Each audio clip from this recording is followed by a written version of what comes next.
notification that works are available, funding is available for the grant, so that we can start working on the application. Application should be due sometime in February. And some things that we can do with this grant is the items that Mr. Leone had recommended to address some of the flooding or the dam overflow, as Mr. Bowling has mentioned. They could be addressed that. USDA Natural Resource Conservation System Flood Mitigation Grant. October 16, I sent a letter on behalf of the mayor again and our city manager to the agency asking for assistance. They have funding to help with flood mitigation. And we had a site visit by their agency on November 6th. We had a couple of engineers that came in and did a preliminary assessment.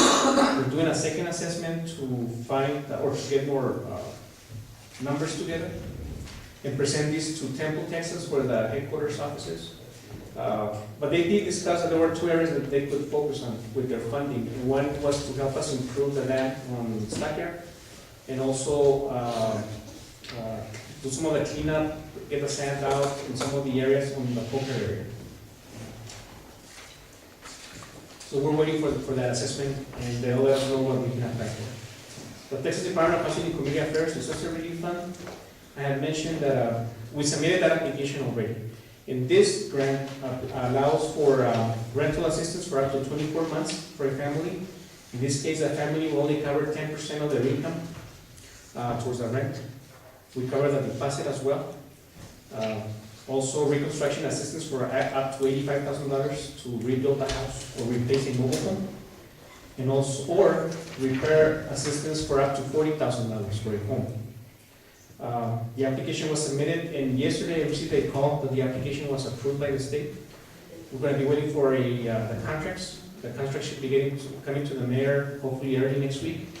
Once that's done, we are going to work on the applications for those families that are getting the rental assistance from the county, and should end by next month. So we'll pick up from there, and hopefully continue helping them. So we're so the county is heading this particular. No, this is a grant for the city of Socorro, but the county has a similar grant. Only because they will pick up county's clients. Right. The families that I mentioned that were assisted within the city of Socorro are getting assistance from the county for 6 months. I'm sorry, for 2 months. And that's when it ends. So at that point, if the city didn't have this grant, they have to move somewhere else. With this grant, we're going to take over payments. Right. So we went, we talked to the So county. county's covering. So the county said, you know what, we're gonna change our ordinances so that we will help your constituents. Meanwhile, you guys do the process, and that's what we're at. How many homes are we talking about?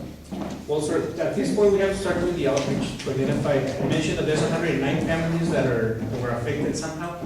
We have to send out notifications to the public, hopefully do a community meeting to talk about the program, the qualifications, because it does have eligibility requirements based on income. Some of the, for example, a new house, maybe a grant or a loan depending on the family's income. If it's a loan, it's a loan for 30 years at 0% interest. That's about $230,000 $230 a month, which is still very affordable for a brand new house. If it's a grant, it has to do with the income guidance as well. The only requirement is they live in the property for 10 years and they don't sell it. There's no way about matching funds, there's not got any expense. The good thing with this is that there's no matching funds on this. On the Department of Agriculture may have a match, but it's about 10 to 20%, and we can use in-kind services, and we did in the past. The USDA, we can use the match from the Department of Public Safety grant. So it's we were putting everything together as soon as we secure the grants, and we put the best plan possible to minimize the city's contribution. So in this program, we can start taking applications. If you know anybody that may benefit from this program, please have them call us. And starting December, we should start taking applications. Could you, just a quick note on that, could you send me a paper document or something, with your information, so that I can pass it out? I'll go through the areas that were affected. Why don't you go ahead and do that through just everybody in general, since all accounts, everybody can go ahead and see, everybody knows, somebody knows that. Yeah, no matter. Yes, sir. Well, as a matter of fact, we're going to develop a flyer with basic requirements. I'll make sure that each one of you gets enough flyers, and I'll send them to our city manager. The hazard mitigation grant, well, hazard mitigation process, this is the things that we also need to start working on. Besides what we discussed in this presentation, we need to start talking about planning relocation options. Some of these families that we have, if we rebuild their house and the county doesn't do anything to implement their master stormwater plan, may end up in the same situation next year or the year after. So we need to evaluate and assess the possibilities of relocating some of these families that are probably in the Coker area, and not just saying relocation, but you know that there's other things that need to take place, especially legal assessment. It's a long process, so it's part of our long-term recovery efforts. But we do need to start looking into that. This is one of the reasons why through the other program that we have with Rebuilding El Paso, we are only allocating, the program should only allocate $5,000 to the house. It's just to make the house legal. And we don't make a bigger investment and they have to demolish the house, because the construction of these houses have different requirements. There's, just a quick, just so you guys will know, in the Coker area, there's homes that were, almost completely buried, and the volunteers were nice enough to come out there and bulldoze them and clean them out and stuff, but who's to say, we're getting rain tomorrow, all weekend, so who's to say tomorrow won't happen again? That's the thing that we're gonna do. Are we gonna help these individuals all the time? So maybe we might use eminent domain and relocate, and that's something that we need to address. Because, this time, nobody got injured, nobody got, went to the hospital with something, severe. Who knows, next time, those individuals might not get out of their homes. And I can agree with you, Mr. Rodriguez, on that, because back in 2006, some of these people down on Coco Road suffered the same, they were victims then. And as I was talking with Mr. Norwood, I advised him that we talk to those people then and ask them to help themselves also as well, because they were in the path of the road. And it didn't happen. And sometimes, unfortunately, some people don't want to leave their homes, because I physically talked to them. Oh, I don't want to move. But, really, next time, you won't be so fortunate to come out of your window, So we have to consider all our options and the safety of our constituents. Right, and these are all options. At this point, the city hasn't adopted a plan or anything, so we don't want to give the misunderstanding that the city is already moving people or buying property or any of that. The city will put together the different options, and you all will make a decision on the best option possible. I mentioned that in prior meetings, especially in prior meetings, Planning and Zoning Department provided some strategies on how to address the overflow in the different dams. We're still looking into that. Tomorrow we have a meeting with El Paso Water Utilities here in the morning to talk about their master plan for the stormwater, and also other grant applications that they're submitting, and we want to see how we can partner with them for addressing some of these issues that we have here with the different dams in our town area. Let me ask you a question, Mr. Lay. Back in 2010, before I got office, we had the city manager, the interim city manager was there at the time, myself. We had already started trying to get with the county to do a stormwater implementation plan. And we had already started the ball rolling with all the counties in Tornillo and all the cities, Tornillo, Favors, and all those other stuff. Nothing was done after we were voted out of office, I was voted out of office. Yes, sir. The city didn't finish was not involved in putting the product together, but the El Paso Water Utilities completed the master plan for the county of El Paso for stormwater. That's where we completed. The Army Corps of Engineers designed the improvements that are recommended by this plan. At this point, the Army Corps of Engineers is going through a review process to approve that design. Once that design is approved, the county of El Paso will set up a meeting with the different cities to talk about the money and how they're going to pay for it, what are the different match requirements or grant options that are out there. But that continued to work. And tomorrow we meet with the water utilities, who's the agency that put this plan together. We'll hopefully get an update and bring that back to you. So there was some progress in that. Yes, sir. And a quick note, total price tag on that is $45 million, okay? $45 million. So, you know, we're gonna have to, you know, if we're gonna match, think about how much we're gonna have to put in, you know? So, and if we're gonna get grants on that, from what I've talked to, they're short of money, so I mean, this is a project that, you know, it's gonna take years before it gets finalized. Okay? That's one of the reasons why the city is trying to address the issue locally Now, by either relocating families or improving the existing stormwater system that we have. And I think it's important to realize, again, it's $45 million, throughout, for everybody to pitch in and implement the plan. And that's why we know it's gonna take time. We know it's not going to be from next year or the year after that, maybe, or the next month or whatnot. So that's why so far we're trying to, I live up there and I always see the workers out there patching up the dam, building it higher and whatnot. And so we're just trying to make things as much as we can here in Socorro.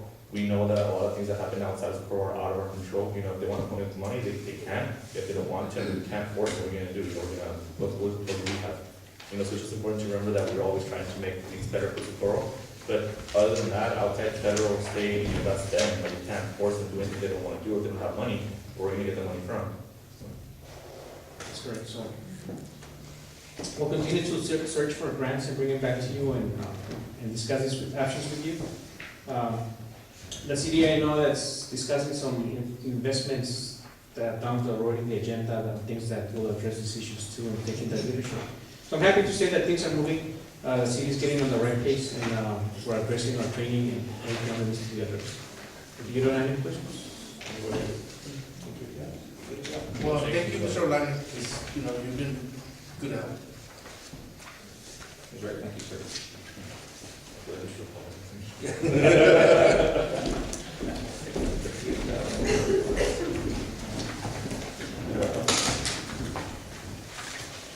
Just you only can have them off that, please.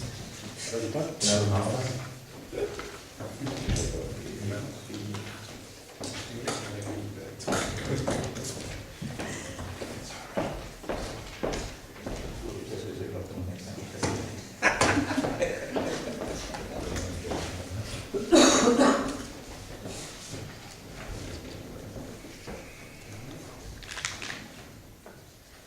Okay, moving on to the consent agenda. Do you have a motion for this? Make a motion to approve. Second. Yeah, a motion is second, any discussion, Mr. Rodriguez? Anybody else? Who's second? Mr. Bowman. All right, we have a motion and a second for discussion. Motion made by Mr. Rodriguez, second by Mr. Bowling. Mr. Betts? Aye. Mr. Rodriguez? Mr. Bowling? Yes. Mr. Cox? Yes, ma'am. And Mr. Rodriguez? No. Motion passes. Item number 12, swearing in of commissioners. Mr. Gomez, Mr. Mendez. Well, ladies and gentlemen, if I could just remind you all to please ensure your cell phones are off or on silent. Thank you.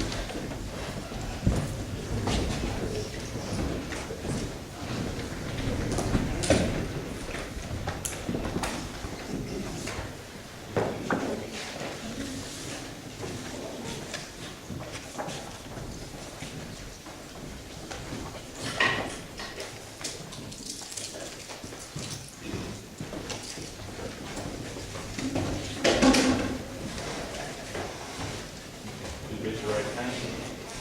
I state your name.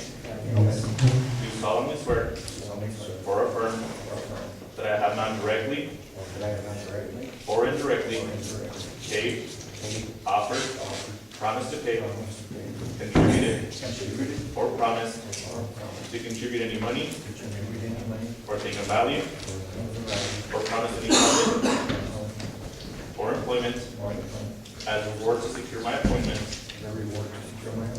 or confirmation thereof.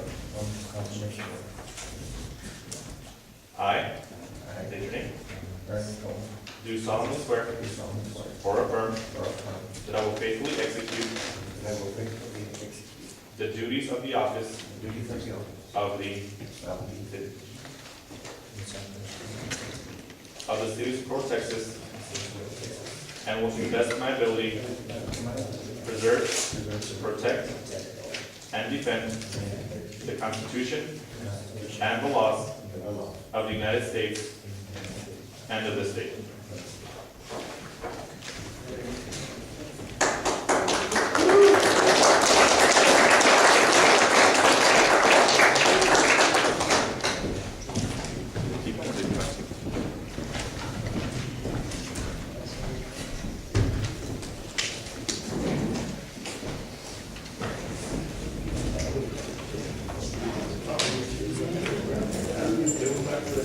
Mr. Gomez, you want to come back real quick? Want to shake your hand?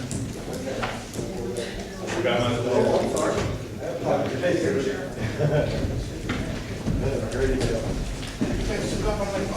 Somebody's gonna break it.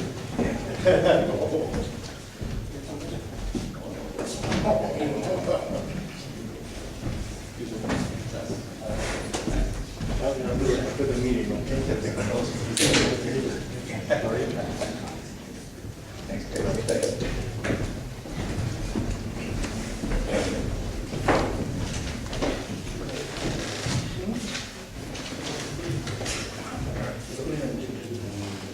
All right, moving on to item number 13, public hearing on ordinance 295, amendment number 6, an ordinance of the city of Socorro, amending the organizational chart for the city of Socorro. It is 7:17, public hearing is now open. Anybody like to speak on the issue?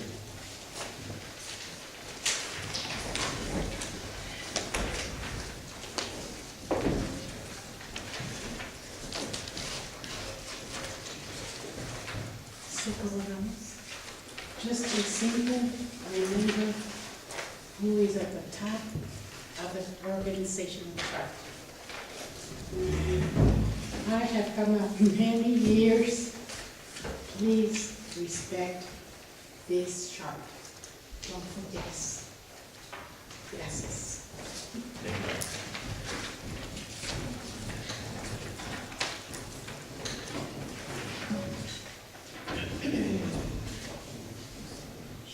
Anybody else?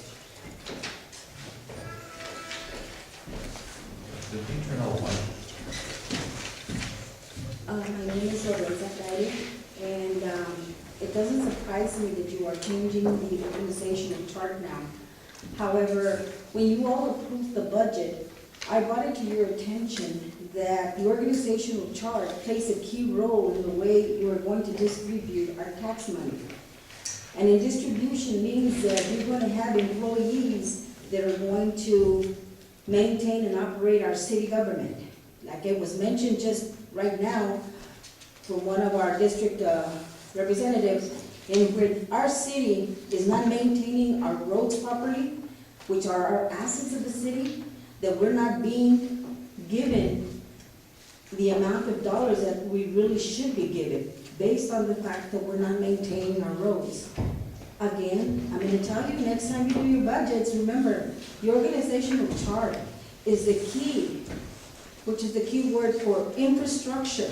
This organizational chart is number one, infrastructure in the way you maintain and operate our city government.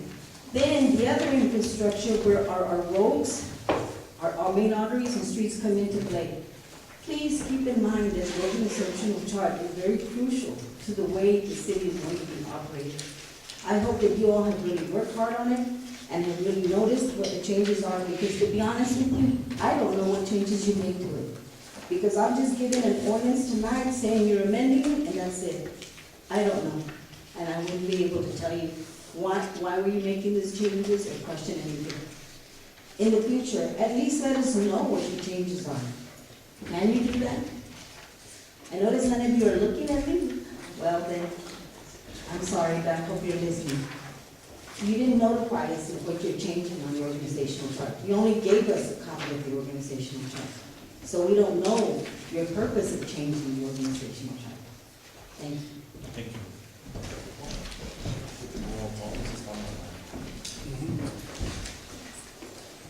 Anybody else on this one? Okay. It is 7:20, public hearing is not closed. Moving on to 14, second reading and adoption on ordinance 295, amendment number 6, and ordinance of the city of Socorro, amending the organizational chart for the city of Socorro. Do I have a motion on this?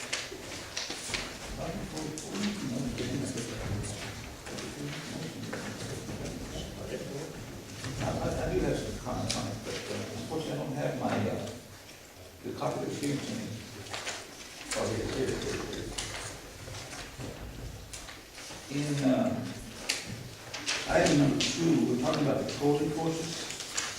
And I see the need for the current code enforcers to go back to the police department where we need them there as police officers.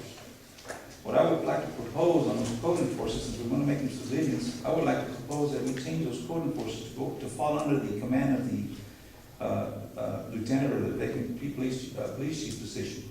Since they're gonna be enforcing, and they're gonna have to be in training anyway.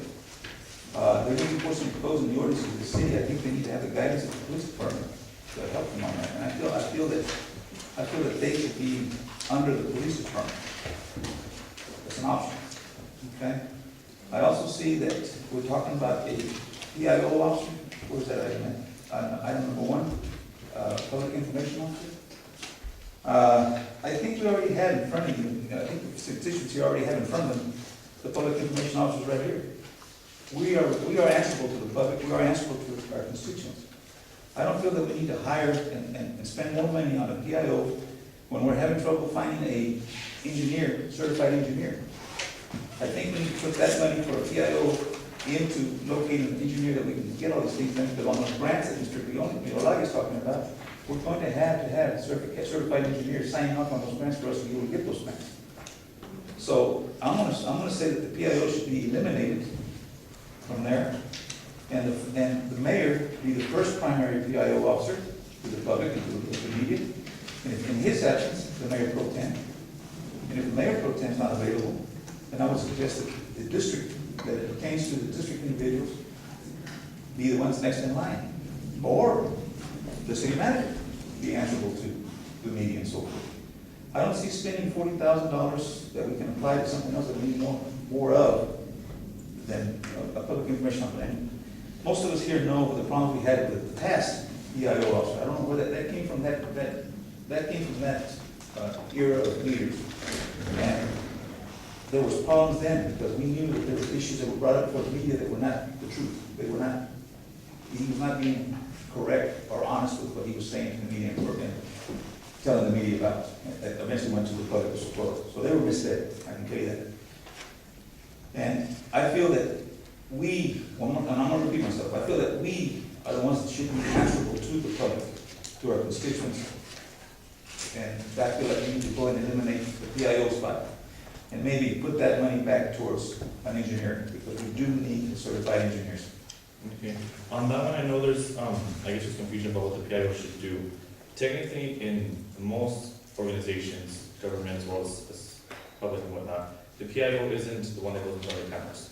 You know, that's the way it was here. And we've talked about that, Mr. Rodriguez and I, and the other people who told us numerous times that PIO is not your media person, but he's not the one that goes to the cameras. He's the one that, the position states, spreads information. For example, during the floods, I mean, we were out there, everybody was busy, and we had a PIO. If we had a PIO during the time, we could have an excellent communication through the media. And so the point of the PIO is not to speak the cameras for us, because we're that, and we haven't changed that. I don't like the fact that we have people speaking for us. We said that before, that we don't like that council members would hide and he would go ahead and speak for them. But the PIO is more about spreading information about Socorro to the media outlets, you know, have a relationship with the media, so that the positive things of Socorro can be spread away. So then, if I hear you correctly, then the function of the PIO would be to do, for example, the community outreach on programs and those kinds of things. All right, and I can see that. But I think that to the point of having a public face, I think it should be the mayor and the city manager. The reason why is that usually when you're on camera, it's either for something having to do with the internal day-to-day operations that are being questioned. And so, I would venture to guess that Mr. Norfleet would have those answers if necessary. So if that is the case, then I would definitely like to see the city manager take the lead and as well as you, Mayor, take the lead in terms of the public face of support, which is fine, which is something that we need. But on the other hand, I don't know if we need a full-time public information officer. Again, the only reason why is that we're looking at the budget, an amended budget coming up. And so I'm not sure that we have the wherewithal right now financially. This one is a contract position. Okay. The previous PIO was a public employee, a public city employee. He started out as a contract employee, and they moved him over to a city, and he was making 62? In the 50s, for sure. So high 50s plus benefits. Plus benefit. So this person, we talked about the possibilities of just making a contract work. We couldn't take it back to being a city employee plus benefits. And so we talked about the possibility of making a contract position. Okay. And so that's where we landed. So basically, this employee won't have any benefits. We reduced the salary by about 20,000, plus we took away the benefits. And this whole function would be to just do that community outreach. Right, and again, because we talked to a lot, for Media. example, the sheriff's department, their PIO spoke to us, the county's PIO spoke to us, and they all told the same thing. It's good that you have a PIO. You know, PIOs are great, but they shouldn't be the ones speaking for you. And that's the issue that we all had with the previous PIOs and previous council members, is that instead of them speaking to the public, like you said, be the face of the city, they give that responsibility to somebody else. And it shouldn't be like that. We've talked to many PIOs, especially in Austin when we went, in San Antonio, and they all told the same thing. We're not the face of the city. We spread information so that news media knows what to pick up. Again, it's, for example, the floods. There was a lot of issues that we could have handled it better. If we say, this is what you should focus on, and give them the information. You know, I talk to media, I send them emails constantly saying, hey, you know, this is what we need to do, this is what's going on. I got us on Facebook, I got us on Twitter, we have YouTube now. And all these great things that are happening, so core need to be known, and for you know, I work full time. You know, we all, I think Right. most of us do work full time. And that's where this person will come in, to come in and spread that information. Mr. Rodriguez, you say something? Yes. One of the things that Mr. Cox said is the public was misled. I want to just touch on a subject. I don't even remember, but when we had the issue with the fireworks, you said that Mr. Garcia, Garcia, right? David Garcia, he was misleading people, and I totally agree. But we also had a Mrs. Garcia in District 3 who misled the people, who sat here, told them that we went and forego $50,000 of revenue coming into the city with the fireworks, with the ban of the fireworks. That's misleading our public. Because Ms. Karina, Ms. Higginson, didn't I ask you for a copy of the last 4, the revenues? Yes. And it totaled up the prior year, the last year that we did it, was only $24,000 that came in, correct? Yes. Okay? So you're misleading the public, we're saying, oh, you're not gonna have $50,000. You're misleading because if our district's representatives do not know the numbers, don't say anything, because you're misleading our constituents. You know, I think that if we do have a PO, it would be more reasonable to say, hey, we do have a control, say, before you say anything, if you happen to be on camera, you should know what you're going to say. Exactly right. And that's what we come out and we're the face, you know. The mayor might not do it, I might do it, if not, Ms. Rodriguez might do it, or yourself. I understand, you know, but the PO is not here to be the face of the city. And I think we should have it just in case, because there's certain things that we all might not be able to one time. And in that one time, it might be crucial. And that's something that we have to consider as well. Gloria. Okay, just for information, let me just correct you on what you said, Mayor. The previous council people were not hiding. I was talking to the media, they were talking to the media. A lot of the times the media just put out their misinformation from what we were telling them. So we were not hiding. Okay, we did, for example, I talked to the media for more than probably a year. But every time that I would say something, it would be edited, it would be misconstrued, it would be changed. So maybe that's why the council got Mr. Garcia to do that. because Mr. Garcia was telling the media all the information and that's what, they were using. But the media and a lot of people have been misleading a lot of the people out there. There's been a lot of lies said in the media, a lot of lies said in the media. One time, I believe, the first